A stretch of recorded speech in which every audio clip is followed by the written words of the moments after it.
Au programme de l'actu auto cette semaine, 3 modèles musclés arrivent sur le marché, l'hydrogène abandonné et les prix des carburants sont au plus bas depuis le début de l'année. Bienvenue dans ce premier épisode de l'actu auto. On commence avec un nouveau modèle d'exception dévoilé par Lamborghini, la Temerario.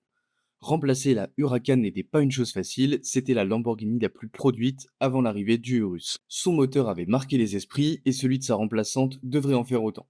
Là où Ferrari pour sa 296 GTB utilise un V6 hybride, Lamborghini a choisi un V8 hybride pour sa nouvelle pépite. Son V8 de 4 litres développe 800 chevaux entre 9000 et 9750 tours minute et le régime maximal est à 10 000 tours minute, de quoi ravir les fans de haut régime. Les moteurs à haut régime se font rares et sont toujours synonymes de plaisir de conduite. Le bloc thermique est accompagné de 2 moteurs électriques sur le train avant et un sur le train arrière. La puissance totale de la voiture culmine à 920 chevaux et 800 Nm.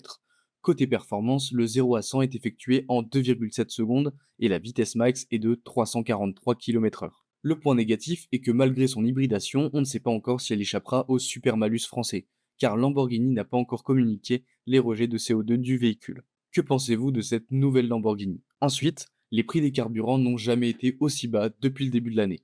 C'est encore une bonne nouvelle pour les vacanciers qui étaient partis en voiture cet été. Mais depuis un peu moins d'1 an, les prix se sont stabilisés. Vous vous souvenez, il y a 1 an et demi, quand les prix étaient bien plus élevés et que rouler en voiture prenait trop de place dans votre budget mensuel. L'année dernière, à cette même période, le carburant valait en moyenne 17 centimes au litre de plus qu'actuellement.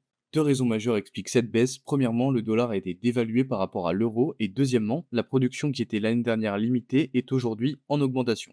Cela entraîne une forte hausse des quantités disponibles vis-à-vis de la demande. Enfin, une bonne nouvelle pour le porte-monnaie des automobilistes. Le prix du baril reste sous le seuil des 80 dollars, mais il pourrait évoluer selon les conflits au Moyen-Orient. Passons ensuite à une autre bonne nouvelle, les fans de BMW seront ravis de voir un nouveau break sportif compléter la gamme. La M3 Touring vous a laissé sur votre faim, pas de souci, BMW a prévu le coup et dévoile la M5 Touring.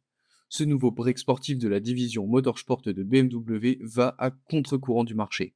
Ce n'est ni un SUV ni une berline, mais bien un break hyper puissant. Côté moteur, on retrouve 727 chevaux et 1000 Nm, un score impressionnant mais nécessaire pour propulser la bête de 2,5 tonnes. Cette M5 Touring connaît une énorme augmentation de poids, surtout à cause de la technologie hybride et de son énorme batterie. Pour les performances, on retrouve un 0 à 100 abattu en 3 secondes 6 et une vitesse maximale bridée à 250 km/h électroniquement. Cette nouvelle M5 sera donc hyper lourde mais gardera selon BMW un comportement vif et sportif qui est surtout dû à son châssis et à son couple démentiel. J'ai hâte de voir ce que va donner cette M5 Touring sur le bitume. N'oubliez pas d'activer la cloche des notifications et de vous abonner pour ne rien rater.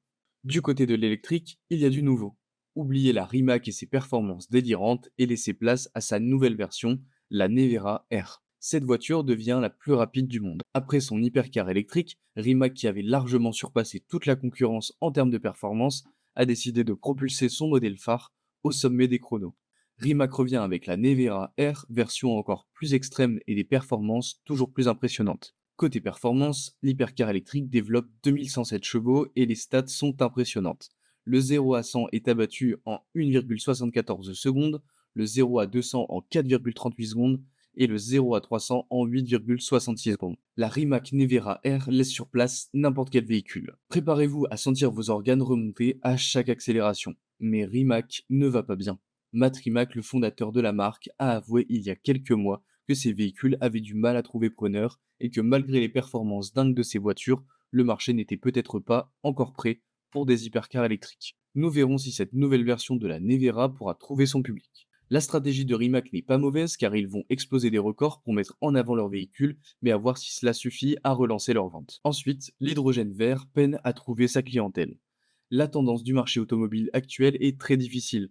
On bannit les voitures thermiques peu à peu et on nous force à courir vers l'électrique sans avoir un recul nécessaire.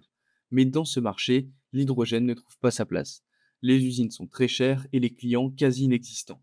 Pourtant, sur le papier, ce carburant pourrait lui aussi changer l'avenir. Que ce soit sous la forme de piles ou de carburant de synthèse, il possède un nombre impressionnant d'applications possibles. Mais il n'a réussi à atteindre que le monde industriel pour le moment.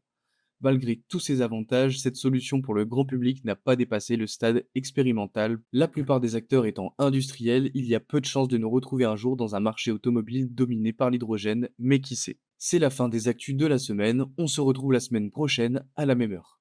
Merci d'avoir suivi ce premier épisode, n'hésitez pas à liker et commenter, et surtout, mettez les gaz.